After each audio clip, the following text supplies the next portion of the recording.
Grabe, ang ganda ng lugar na ito. Day off ko nga pala ngayon. Kaya naisipan ko lumabas at maglakad-lakad. Ay talaga namang napakalamig. Pero in-enjoy ko pa rin ang view ng lugar. Biyernes nga pala ngayon. Walang pasok due to breakup ng Katniel. Sa isyong yun nga lang pala umiikot ang newsfeed ko ngayon.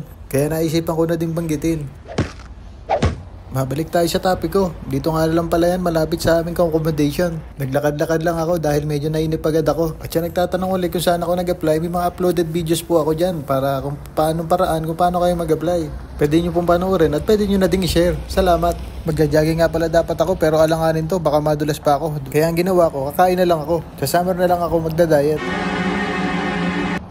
2 araw o 3 araw nga pala ang day off namin dahil may sinusunod silang rules dito na kailangan 40 hours lang sa isang linggo ang trabaho. Kaya ang pasok namin 12 hours tapos 2 araw na day off. Ang ibig kong sabihin 2 araw na pasok, 2 araw na day off. Dati nga din pala ako nagtrabaho sa cruise ship, napakalaki ng diferensya kung iisipin mo yung pressure tapos yung trabaho. Madami din ako natutunan sa barko, siyempre ina-apply ko nga ngayon Pero sa barko talaga, everyday is a Monday, talaga magtatrabaho ka doon. Kailangan matapos mo agad para makapag-break ka ng gusto mong oras. Pero dahil sa barko, hindi mo maiwasang hindi ka mapasahan ng utos. Yung bang gagawin na nila, iuutos pa sa'yo. So, ang mangyayari, magdo-double time ka. Kaya nga naisip ko ang diferensya ng land-based at barko. 8 to 9 months ang kontrata doon. Pero dito sa land-based talagang 2 years. Pero may day off naman.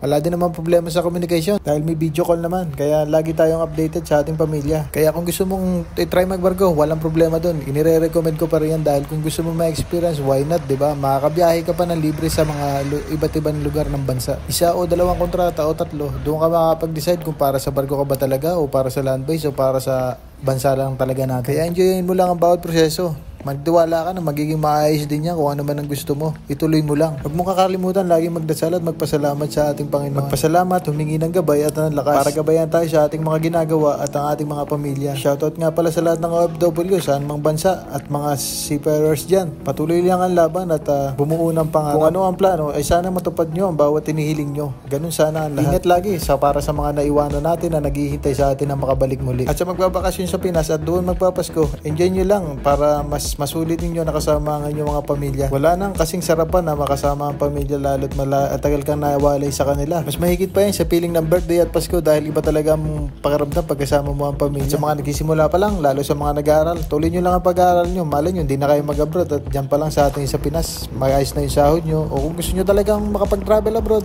mas maganda yan. Kung ano talaga yung gusto nyo, ituloy nyo lang para ma-share mo na din to at ma-like. Patapos na yung video Salamat!